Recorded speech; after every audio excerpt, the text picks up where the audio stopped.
ప్రేమగల మా తండ్రి, మీకు వందనాలు. దేవా, యబ్బేజుని గురించి మేము ధ్యానిస్తున్నాం. యబ్బేజు అడిగిన వాటిని మీరు దయచేశారు. ఏమి దయచేశారో, ఎలా దయచేశారో మేము ధ్యానిస్తుంటుండగా నాతో, మా అందరితో మీరు మాట్లాడి మాకు సహాయం చేసి మీరు మహిమ పొందుమని యేసు నామమున ప్రార్థించి వేడుకుంటున్నాము తండ్రి. ఆమేన్. హల్లెలూయా. యబ్బేజు 4 విషయాలు అడిగాడు. మొదటిది ఏంటిదంటే, నన్ను ఆశీర్వదించాలి. రెండోది ఏమన్నాడు? నా సరిహద్దులు విశాలపరచబడాలి. మూడోది ఏమడిగాడు? నీ చెయ్యి నాకు తోడుగుండాలి. నాలుగోది ఏంటిదంటే, కీడు నుంచి తప్పించబడాలి. ఆ కీడు నుంచి, దాని పర్యవసనం నుంచి మనం తప్పించబడాలి. దేవునికి స్తోత్రం. ఈరోజు 4వ విషయాన్ని మనం ధ్యానిస్తున్నాం. 3 ధ్యానించాం. 4వది ఏంటిదంటే, యబ్బేజు అడిగాడు. ఏమని అడిగాడంటే, అయ్యా, ఖచ్చితంగా నా యూదా గోత్రం ఏదైతే ఉందో, నా కుటుంబం వారు ఎవరైతే ఉన్నారో 100% కీడు నుంచి తప్పించబడాలి అని ఎప్పుడైతే ఆయన ప్రార్థన చేశాడో, ఆయన మనవి చేసిన దానిని అతనికి దేవుడు దయచేసెను. దేవునికి స్తోత్రం. అతడు మనవి చేసిన దానిని అతనికి దేవుడు యబ్బేజుకి ఏం చేశాడంటే, ఏం అడిగాడు అది ఇచ్చేశాడు. దేవునికి స్తోత్రం. ఇచ్చేశాడంటే ఆల్రెడీ నెరవేర్పు జరిగింది. హల్లెలూయా. సరే, నేను పోయిన వారం చెప్పినప్పుడు సెకండ్ వీక్ బ్యాక్ ఏం చెప్పాను? 3వ విషయం చెప్పాను, అవునా కదా? నీ చెయ్యి నాకు తోడుగుండాలి, అవునా? ఆ తర్వాత ఇప్పుడు కీడు నుంచి తప్పించబడాలి. నేను ఆ పోయిన 2 వారాల క్రితం చెప్పింది ఏంటంటే, లాస్ట్గా ఇజ్రాయెల్ ప్రజలు బబులోన్ చెరకు పోయినరు. అక్కడి నుంచి వాళ్ళు 470 సంవత్సరాల చెర పూర్తి కాగానే మళ్ళీ ఇజ్రాయెల్ దేశానికి వచ్చారు. ఆ ఇజ్రాయిల్లో యూదులు స్థిరపడ్డారు. ఆ ఇజ్రాయెల్ గోత్రంలోనే రక్షకుడు పుట్టాడు. దేవునికి స్తోత్రం. సరే, ఈరోజు ఏంటిదంటే, కీడు నుంచి తప్పించబడాలి. అయితే ఇది మనకు అర్థం కావాలి అంటే, యూదులు బబులోను చెరలో ఉన్నప్పుడు దానియేలు గ్రంథం 2వ అధ్యాయం ఒకసారి 31 నుంచి 36 వచనాలు చదవద్దు, నేను చెప్తాను, జస్ట్ ఎక్స్ప్లెయిన్ చేస్తాను, మీరు నా వైపు చూడండి. నెబుకద్నెజర్ రాజు గారికి ఒక కల పడింది. దాని అర్థం ఆయనకు అర్థం అవ్వట్లేదు. ఆ సమయంలో రాజు తన ఆస్థానంలో ఉన్నటువంటి గారిడి వాళ్ళను, విద్య అన్ని కలిగిన వాళ్ళను, మంత్రశక్తులు కలిగిన అందరినీ పిలిచి అడిగాడు, నా మైండ్ స్థిరంగా లేదు, నేను రాజును కాబట్టి, నా ఆధీనములు ఉన్నారు కాబట్టి, నా మనసు స్థిరపడాలంటే నాకు కలబడింది, అది అర్థం కావట్లేదు. నేను కల మర్చిపోయాను, చెప్తుంటే కానీ మర్చిపోయాను, మనుషులు మర్చిపోతాం. అయితే నాకు కళ చెప్పాలి, దాని అర్థం చెప్పాలి అని అడిగాడు. అడిగినప్పుడు వాళ్ళందరూ అన్నారు, ఇది సాధ్యం కాదు, దేవుడు ఉంటే తప్ప అని అన్నప్పుడు అందరినీ హతమార్చడానికి ప్లాన్ చేశాడు.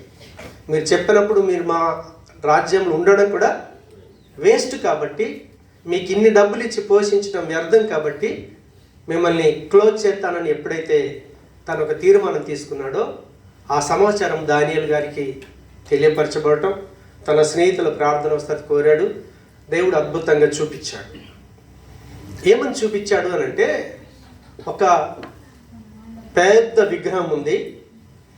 ఆ విగ్రహానికి తలనేమో బంగారంతో ఉంది, రొమ్ములు భుజములేమో వెండితో ఉన్నాయి, పొట్ట తొడలు ఇత్తడితో ఉన్నాయి, మోకాళ్ళేమో ఇనుముతో ఉన్నాయి, పాదాలేమో ఒక భాగమేమో ఇనుము ఉంది, ఒక భాగమేమో మట్టి ఉంది.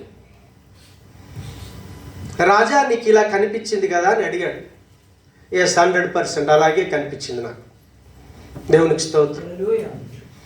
అలా కనిపించిన తర్వాత అప్పుడు దానియేలు రాజుగారికి కళ భావాన్ని ఆయన ఎక్స్ప్లెయిన్ చేస్తూ ఉన్నాడు.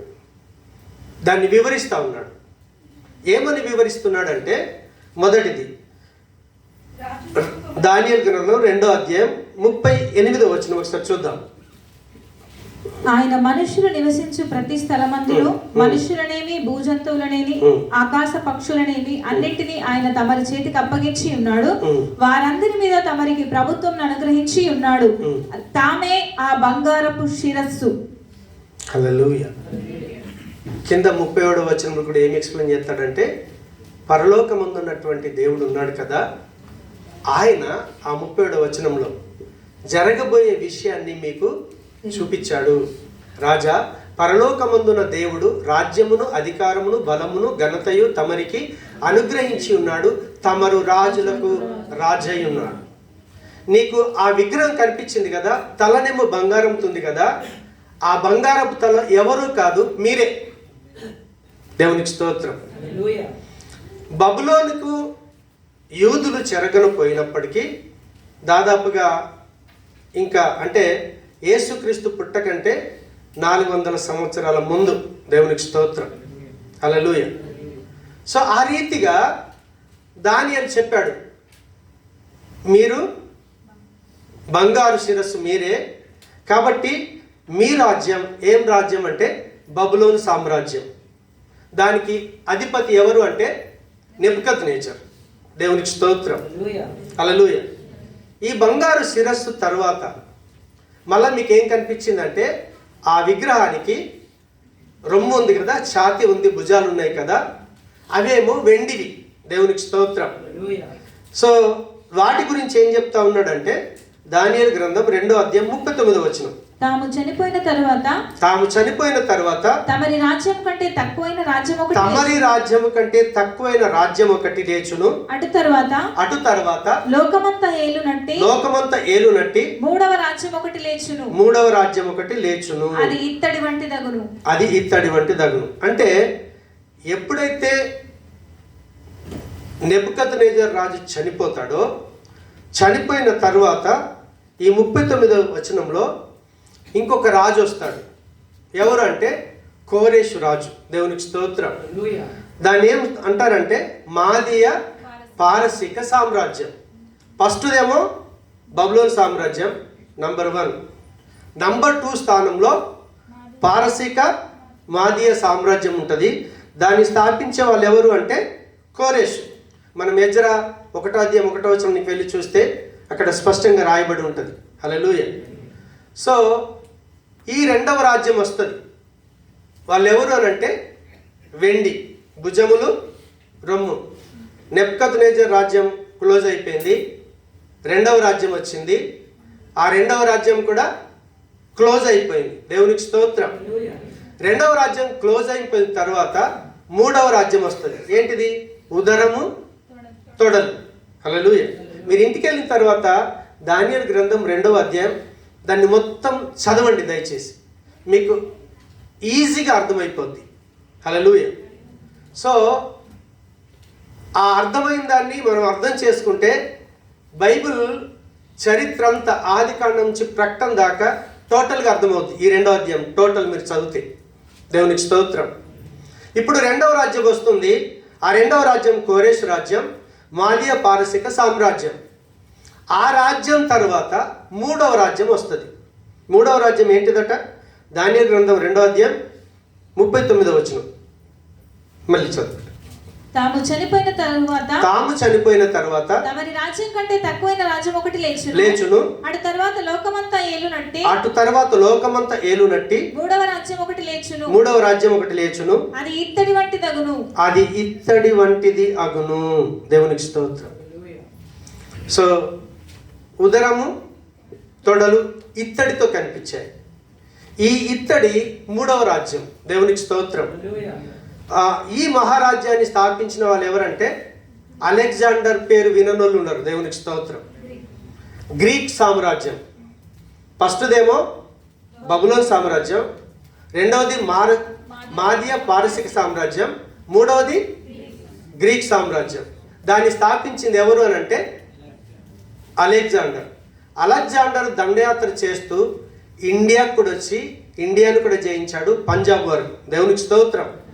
దాని తర్వాత అశోకుడు వెళ్తాడు. హల్లెలూయా.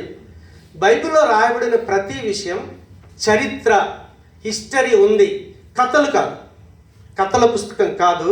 ప్రపంచంలో ఏం జరిగిందో జరిగిన ప్రతి విషయాన్ని దేవుడు రాసి ఉంచాడు. హల్లెలూయా. సో ఈ గ్రీక్ సామ్రాజ్యం తరువాత ఇంకొకటి వస్తుంది. ఏంటిది? దాని మోకాళ్ళు ఇనుపవి, అవునా కదా? ఇప్పుడు ఉదరమైంది, తొడలైపోయినాయి. 4వ సామ్రాజ్యం ఏంటిది అని అంటే ఇనుము. దేవునికి స్తోత్రం. ఈ ఇనుము ఎవరు అని అంటే రోమా సామ్రాజ్యం, రోమా ప్రభుత్వం. దేవునికి స్తోత్రం. ఈ రోమా సామ్రాజ్యాన్ని స్థాపించింది ఎవరు అని అంటే మనం లూకా సువార్త 2:1 రాయబడి ఉంటుంది. అప్పటికి యేసు ప్రభుల వారు పుట్టారు. దేవునికి స్తోత్రం. జనసంఖ్యలో రాయబడాలి కాబట్టి లూకా సువార్త 2:1 మనం చూస్తే రోమా చక్రవర్తి పేరు సీజర్ అగస్టస్. కైసర్ రాజు అన్నారు కదా, కైసర్ ప్రభుత్వం అని వింటాం కదా, కైసర్ రాజు. దేవునికి స్తోత్రం. హల్లెలూయా. అయితే ఈ రోమా సామ్రాజ్యం తర్వాత ఇంకొక రాజ్యం వస్తుంది, 5వ రాజ్యం. ఏంటిది ఆ రాజ్యం అంటే పాదములేమో ఒక భాగమేమో ఇనుము, ఒక భాగమేమో మట్టి. అంటే ఇనుము మట్టి రెండు కలుస్తాయా? కలవు. దేవునికి స్తోత్రం. ఈ రోమా సామ్రాజ్యం తర్వాత ప్రపంచంలో ఎలాంటి రాజ్యాలు వస్తాయంటే ఇనుము, ఇసుక, మట్టి ఇవి రెండు కలవలేవు కదా. ప్రపంచాన్ని ఏల్తారు. ప్రజాస్వామ్యాలు అంటారు కదా, ప్రజలే అధికారులు. అధికారం చేసేటోడికి ప్రజలకి ఎలాంటి రిలేషన్ ఉండదు. అలాంటి ప్రభుత్వాలు వస్తాయన్నమాట. హల్లెలూయా. అర్థమైందా? అధికారంలో ఉంటాడు కానీ ప్రజల ఇష్టాన్ని నెరవేర్చాలి. ప్రజల ఇష్టాన్ని నెరవేర్చడం అనేది ఉండదు. పేరుకు మాత్రం ప్రజాస్వామ్యం, ప్రజలే పాలకుడు. కానీ పాలించే వాళ్ళకి ప్రజలకి ఎలాంటి అనుబంధం ఉండదు. పాలించేవాడు ఏం పరిపాలించాలనుకున్నాడో వాడి ఉద్దేశాన్ని పరిపాలిస్తాడు. ఇది 5వ రాజ్యం. దేవునికి స్తోత్రం. మీకు ఇంతవరకు అర్థమైంది కదా? హల్లెలూయా. మనం వైదికులకు చూస్తే ఈ రాజ్యం వచ్చినప్పుడు జరిగేది ఏంటిది అని అంటే ఒకసారి దానియేలు గ్రంథం 2వ అధ్యాయం 40వ వచనాన్ని మనం చూస్తే అది ఇనుము వలె బలముగా ఉండును, అది ఇనుము వలె బలముగా ఉండును, ఇనుము సమస్తమైన వాటిని దంచి విరగొట్టున్నది కదా కదా, ఇనుము పగలగొట్టునట్లు అది రాజ్యములన్నిటిని పగలగొట్టి పొడి చేయును. దేవునికి స్తోత్రం. అంటే సీజర్ చక్రవర్తి ఏం చేస్తాడంటే ఆయననే డామినేట్ చేస్తాడు, ఇంకెవరిదేం నడవటానికి లేదు. అలాంటి అధికారం కలిగి రాజ్యం చేస్తాడు. దేవునికి స్తోత్రం. ఇప్పుడు దాని తర్వాత మళ్ళీ మట్టి, ఇసుక, మట్టి ప్లస్ ఇనుము కలిగిన రాజ్యం, దాది ప్రజాస్వామ్యం. సో దాన్ని ఎక్స్ప్లెయిన్ చేయడానికి టైం చాలదు. అయితే ఇప్పుడు యబ్బేజు ఏమని ప్రార్థన చేశాడు అక్కడికి వస్తే మనకు అర్థమవుతుంది. దేవునికి స్తోత్రం.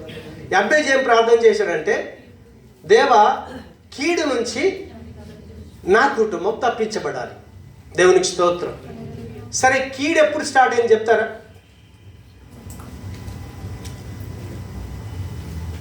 యబ్బేజు ఏం ప్రార్థన చేశాడు? కీడు నుంచి తప్పించబడాలి. ఓకే, యబ్బేజు ప్రార్థనలో న్యాయం ఉంది. అయితే కీడు ఎప్పుడు స్టార్ట్ అయింది మనకు అర్థం కావాలి. స్టీవ్ డిస్ప్లే చేస్తావా?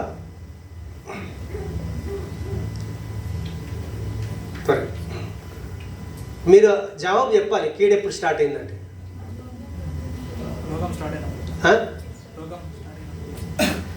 ఆదాము దినాల్లో. సింపుల్. సాతాను గడచ్చి కీడు స్టార్ట్ చేసింది, నాశనం స్టార్ట్ చేసింది ఎప్పుడు? ఆదాము. చూడండి, ఆదాము దగ్గర కీడు స్టార్ట్ అయింది. ఓకే, ఇది చరిత్ర మంచిగా గమనించండి. బైబిల్ ఆదికాండం నుంచి ప్రకటన దాకా అయిపోద్ది. ఆదాము ఫస్ట్ మానవుడు. ఆదాము అవ్వల్ని సాతానుడు మోసం చేశాడు, కీడు స్టార్ట్ అయిపోయింది. ఆదాము అవ్వల సంతానంలో నుంచే మనుషులు అభివృద్ధి చెందుతూ ఉన్నారు. కరెక్ట్ నోవాహు దగ్గరికి వచ్చేసరికి నోవాహు దేవుడికి నీతిమంతుడికి కనిపించాడు. అవునా? ఆదాము సంతానము నాశనం చేశాడు, నోవాహు దగ్గరికి వచ్చింది. ఆదాము నుంచి నోవాహుకు 1656 సంవత్సరాలు. దేవునికి స్తోత్రం. ఇప్పుడు నోవాహు నుండి అబ్రహాం దాకా నోవాహు సంతానం షేము, హాము, యాపేతు, వాళ్ళ 3 భార్యలు, నోవాహు, నోహో భార్య, 8 మంది రక్షించబడ్డారు. వాళ్ళ పిల్లలు అభివృద్ధి చెందుతూ ఉన్నారు. దేవునికి స్తోత్రం. వాళ్ళ పిల్లలు అభివృద్ధి చెందుతూ వెళ్తూ ఉంటే వాళ్ళు కూడా భయంకరమైనటువంటి పరిస్థితి ఎలా ఉందంటే లోకంలో దేవుని మర్చిపోయారు. అసలు దేవుడన్న ఊసు లేదు. ప్రజలు ఎంత భయంకరమైన స్థితికి వచ్చారంటే ఈ మనుషుల్ని నేను ఎందుకు తయారు చేశాను అని బాధపడే స్థితి. కానీ 6వ అధ్యాయం చదవండి, ఆదికాండం 6వ అధ్యాయం.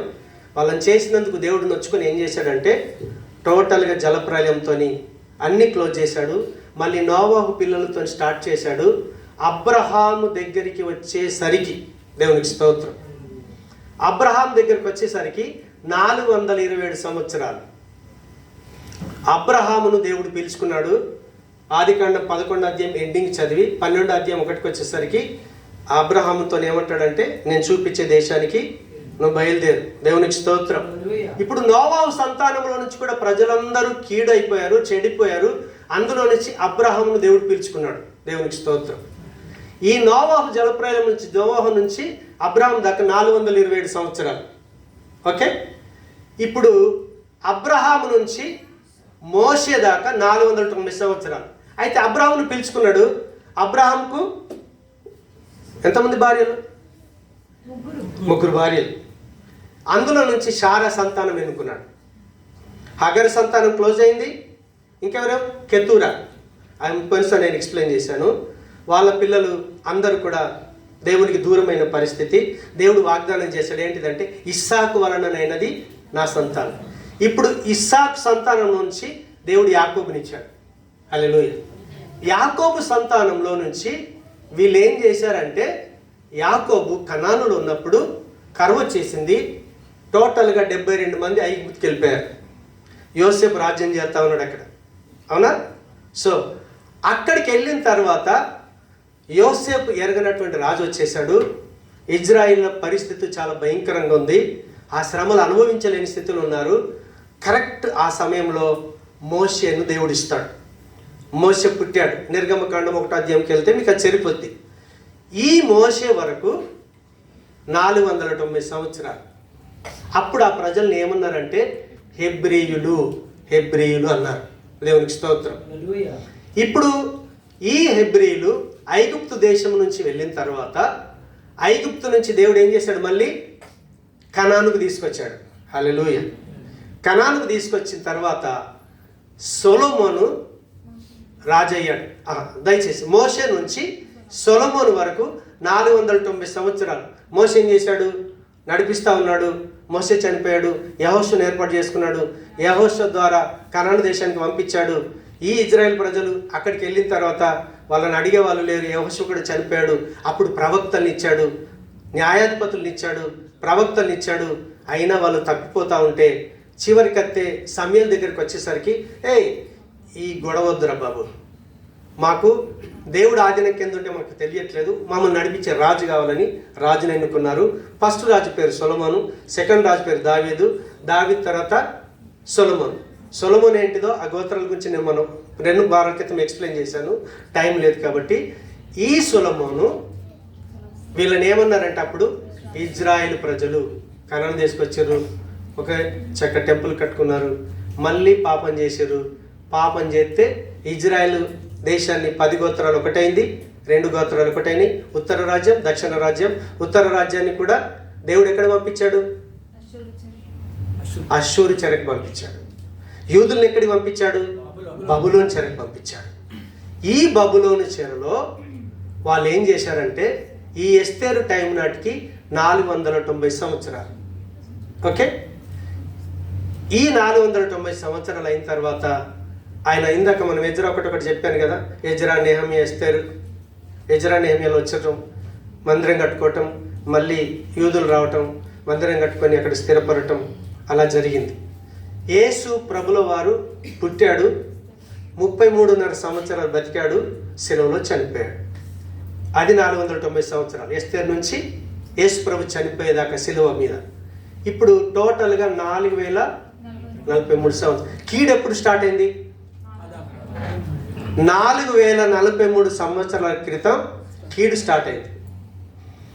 ప్రపంచంలో ఉన్న ప్రజలందరూ కూడా సాతాను అధికారం కింద లేనోడు ఎవడన్నా ఉన్నాడా? అట్లా అర్థం కాదు. చెడు అయినోడు ఎవరు ఉన్నారా? అబద్ధం ఆడని మనుషులు ఉన్నారా? పాపం చేయని మనుషులు ఉన్నారా? లేరు. అపవిత్రత, అవినీతి, అన్యాయం, చెడు, ఇవి ప్రతి ఒక్క మనిషిలో ఉన్నాయంటే కారణం ఏంటో తెలుసా? సాతాను గాడు వాడి ఆధీనంలోకి తీసుకున్నాడు. కాబట్టి దావీదు అంటాడు, నా తల్లి పాపములోనే కన్నది. ఇంతవరకు అర్థమైంది కదా? ఇప్పుడు కీడు ఎప్పుడు స్టార్ట్ అయింది? 4043 సంవత్సరాలు అయింది కీడు స్టార్ట్ అయింది. ఓకేనా? ఇప్పుడు యెబ్బేజు ఏమని ప్రార్థన చేశాడు? కీడు నుంచి తప్పించు. ఇప్పుడు దానియేలు చూపించిన దర్శనం దగ్గరికి వద్దాం. 2వ అధ్యాయం 44వ వచనం ఒకసారి చూడండి. ఆ రాజుల కాలములలో పరలోకమందున్న దేవుడు ఒక రాజ్యం స్థాపించును. దానికెన్నటికి నాశనము కలగదు. ఆ రాజ్యం దాని పొందిన వారికి గాక మరెవరికి చెందదు. అది ముందు చెప్పిన రాజ్యములన్నిటినీ పగలగొట్టి నిర్మూలన చేయును గాని అది యుగముల వరకు నిలుచును. హల్లెలూయా. ఇప్పుడు చూడండి, ఏ ప్రజలకైనా ఒక రాజు ఉంటున్నాడు. మన మోడీ గారు ఉన్నారు, అమెరికాకు ఎవరున్నారు? ట్రంప్ గారు ఉన్నారు, సౌదీకి ఒక రాజు గారు ఉన్నారు, ఖతర్కు ఒక రాజు ఉన్నారు. ఇట్లా ఏ చిన్న రాజ్యమైనా ఒక అధికారి కింద, ఒక రాజు కింద, ప్రభుత్వం కింద మనుషులు జీవిస్తూ ఉన్నారు. అవునా కాదు? సో ఇలాంటి పరిస్థితులలో ఇక్కడ ఏమన్నాడంటే, ఆ రాజుల కాలంలో పరలోకమందున్న దేవుడు ఒక రాజ్యమును స్థాపించును. యెబ్బేజు ఏం ప్రార్థన చేశాడు? కీడు నుంచి తప్పించాలి. ఎందుకంటే మనుషులందరూ కూడా సాతాను కింద ఉన్నారు. సాతాను కింద నుంచి మనం తప్పించబడాలి. First point. అవునా? అయితే యేసు ప్రభుల వారు చూడండి, ఆయన చేసిన ప్రార్థన, ఇప్పుడు ఆదాము సంతానం, అబ్రాహాము సంతానం, అందరి సంతానాలు నాశనం చేసుకుంటూ వచ్చాడు. అవునా కదా? చివరికత్తే ఇప్పుడు యూదులలో పుట్టినటువంటి వాడు యేసు ప్రభుల వారు. ఆయన యూదుడా కాదా? అయితే లాస్ట్ కత్తే అబ్రహామును నాశనం చేస్తానని ప్లాన్ చేసినటువంటి ఆదామును, అబ్రహామును, వీళ్ళందరినీ నాశనం చేస్తామని ప్లాన్ చేసిన సాతాను చివరికి యేసు ప్రభుల వారిని కూడా నాశనం చేయటానికి ప్లాన్ చేశాడు. హల్లెలూయా. ఇప్పుడు అలాగ తోడుగుండేందుకు వచ్చిండు, కాపాడుతందుకు వచ్చిండు. అవునా కదా? అరే అసలు లేపేసామనుకో టోటల్ మనదే అవుతుందని సాతాను ఏం చేశాడంటే, ఎవరినో కాదు, అదే యూదుల్లో ఉన్నటువంటి శాస్త్రులను, పరిసయ్యులను, యూదులను లేపి, నేను పరలోకం నుంచి వచ్చాను, నేను చేసిన కార్యాలను బట్టాన కనీసం మీరు నమ్మండి అని యేసు ప్రభుల వారు ఎంత చెప్పినా ఆయనను సిలువ వేయటానికి అప్పగించారు. పిలాతు కూడా ఏం చెప్పాడంటే, ఈయన లోపల ఏ దోషం కానరావట్లేదు అని అంటే, లేదు వీనిని సిలువ వేయి. అవునా? ఆ దోషం మా మీద, మా పిల్లల మీద ఉండునుగా కానీ యూదులు కోరుకున్నారు. కారణం ఏంటిది అని అంటే, ఇప్పుడు చూడండి, నాశనం స్టార్ట్, దాన్ని క్లోజ్ చేయాలంటే ఆ స్థితిలోకి, ఆ నాశనంలోకి దేవుడు కనుక రాకపోతే తప్పించలేడు.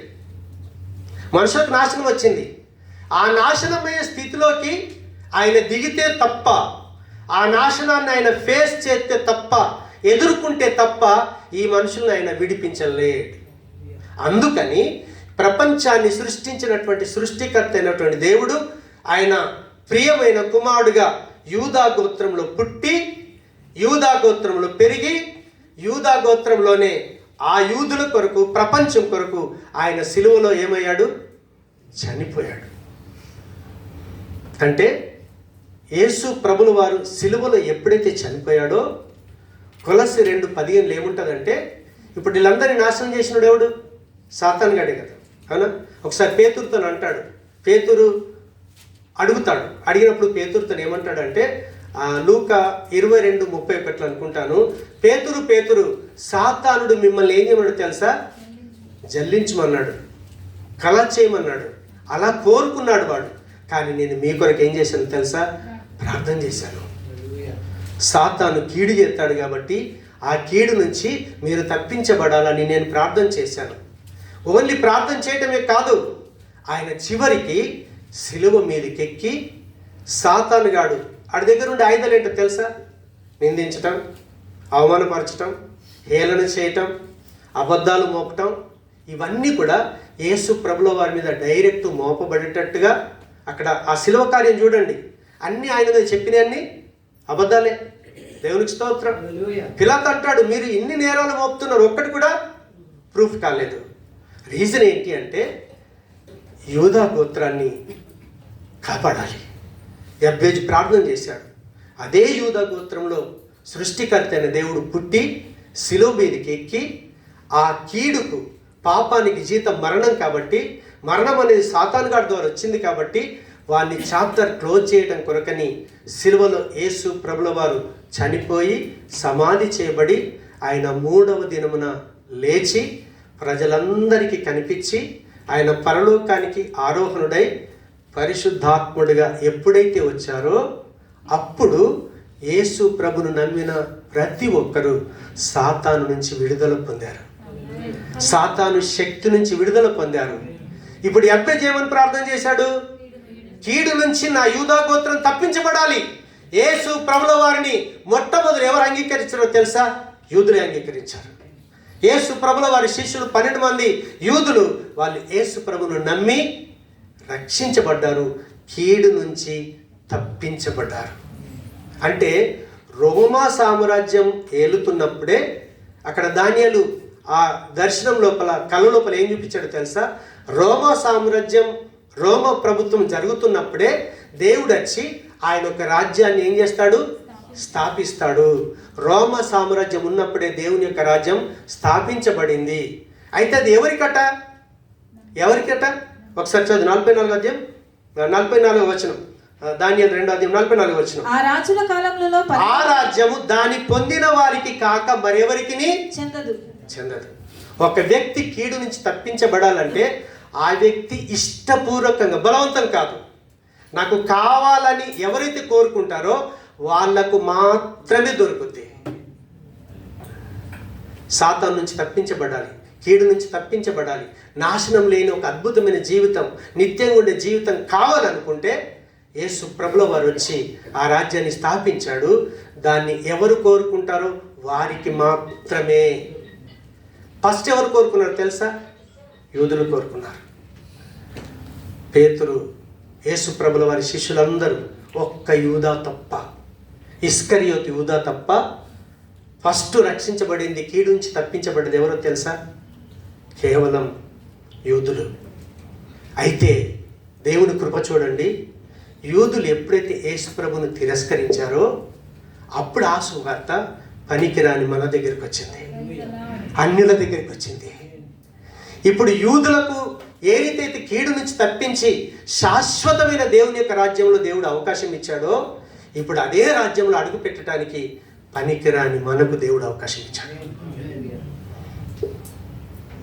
ఆ రోజు యూదా చేసిన ప్రార్థన కీడు నుంచి తప్పించబడటం అనేది ఆరంభమైంది. యబ్బేజు ప్రార్థన చేశాడు కదా కీడు నుంచి తప్పించమని. ఇప్పుడు చూడండి, కీడు ఎప్పుడు స్టార్ట్ అయింది? 4043 సంవత్సరాల క్రితం. కీడు నుంచి తప్పించబడటం అనేది ఎప్పుడు స్టార్ట్ అయిందో తెలుసా? ఆ 4043 లోపల. ఓకేనా? మనం ఎన్ని కలపాలో తెలుసా? 50 days కలిపితే చాలు. పెంతెకోస్తు పండగ దినము నాడు ఆయన పరిశుద్ధాత్ముడిగా వచ్చి, వాళ్ళు ఎప్పుడైతే పరిశుద్ధాత్ముని పొందుకున్నారో పేతురు ఒక్క ప్రసంగం చేస్తే 3000 మంది రక్షించబడ్డారు. ఈరోజు మనం రక్షించబడ్డాము. కారణం ఏంటో తెలుసా? మన కులాలు మతాలు మారలేదు, మన దేశాలు మారవు, భాషలు మారవు. కీడు నుంచి, సాతాను అధికారం నుంచి మనం తప్పించబడతాం, నరకానికి వెళ్లకుండా కాపాడబడతాం. అది శాశ్వతమైనటువంటి రాజ్యం. ఇప్పుడు ఆరంభమైంది, చివరికి ఆ క్లోజ్ చేసే ఘట్టం చాలా గంభీరంగా ఉంటుంది. ఎందుకో తెలుసా? ఈ రోమా సామ్రాజ్యం తర్వాత ఇప్పుడు ప్రభుత్వాలు ఏమొచ్చాయి? ప్రజాస్వామ్యాలు వచ్చాయి. కొన్నేమో రాజుల ప్రభుత్వాలు ఉన్నాయి, కొన్నేమో ప్రజాస్వామ్య ప్రభుత్వాలు ఉన్నాయి. ఎండింగ్ గురించి నేను మళ్ళీ వచ్చాక నేను మీకు ఎక్స్ప్లెయిన్ చేస్తాను. కానీ ఆల్రెడీ ఇప్పుడు యేసు ప్రభుల వారు పుట్టి, ఆయన చనిపోయి తిరిగి లేచి దేవుని యొక్క రాజ్యాన్ని ఆరంభించాడు. అంటే 2043 సంవత్సరాల 50 రోజుల నుంచి కీడు నుంచి తప్పించబడటం స్టార్ట్ అయిపోయింది. మీరెవరు కోరుకుంటారో వాళ్ళకు మాత్రమే దొరుకుద్ది. చర్చికి మీరు వచ్చి వెళ్ళిపోతున్నారు అనుకోండి, దేవుని రాజ్యంలో మీకు స్థలము లేదు. యేసు ప్రభు దగ్గరికి వస్తే మీకు రోగాలు పోతాయచ్చు, సంతానం లేకపోతే సంతానం అవుతుండొచ్చు, అప్పులు తీరుతుండొచ్చు, కానీ కీడు నుంచి మాత్రం తప్పించబడలేరు. ఏ వ్యక్తి యేసు ప్రభును నమ్మి బాప్తీసం పొందుతాడో ఆ వ్యక్తి సాతాను అధికారం నుంచి తప్పించబడతాడు, దేవుని యొక్క రాజ్యంలో చేరుతాడు. రీజన్ ఏంటో తెలుసా? ఆ రోజు యబ్బేజు చేసిన ప్రార్థన. ఇప్పుడు యూదులకు రక్షణ దొరికింది, ఇంకా చాలామంది రక్షించబడలేరు. ఒకరోజు వస్తుంది, ఆ రోజు గురించి మళ్ళీ మనం ధ్యానిద్దాం. కానీ ప్రస్తుత పరిస్థితి ఏంటో తెలుసా? ఇప్పుడు కనుక మనం యేసు ప్రభువును నమ్మి బాప్తిసం పొందకపోతే నీకెన్ని మేలు జరిగినా ఒరిజినల్ మేలు జరగదు, రక్షించబడలేము, పరలోకాన్ని చూడలేము. ఈరోజు పరలోకం చూసే భాగ్యాన్ని దేవుడు మనకి ఇచ్చాడు కదా, దాని విలువ తెలిస్తే మీరు ఏ రోజు సన్నిధి మానలేరు, సంఘంగా కూడుకోవటం మానలేరు, లోకం వైపు మీరు ఆకర్షించబడలేరు. మీరు ప్రభు దగ్గరికి వచ్చినందుకు మీ కులాలు మతాలు మారలేవు. సాతాను అధికారం నుంచి, నరకం నుంచి తప్పించబడ్డాం. దేవుని పిల్లలుగా జీవించే అద్భుతమైన జీవితాన్ని దేవుడు మనకిచ్చాడు. అందుకే ఇశ్రాయేలు, నీ భాగ్యం ఎంత గొప్పది, నీ రక్షణ ఎంత గొప్పది. నువ్వు దేవుని బట్టి సంతోషించగలుగుతావు. దేవుణ్ణి స్తుతించని రోజు ఉండదు, దేవునితో మాట్లాడని రోజు ఉండదు, దేవుణ్ణి తలచుకొని రోజు అంటూ ఉండదు. కాబట్టి దయచేసి కీడు నుంచి తప్పించబడటం అనేది ఆరంభమై ఇప్పటికి ఎన్ని రోజులైంది?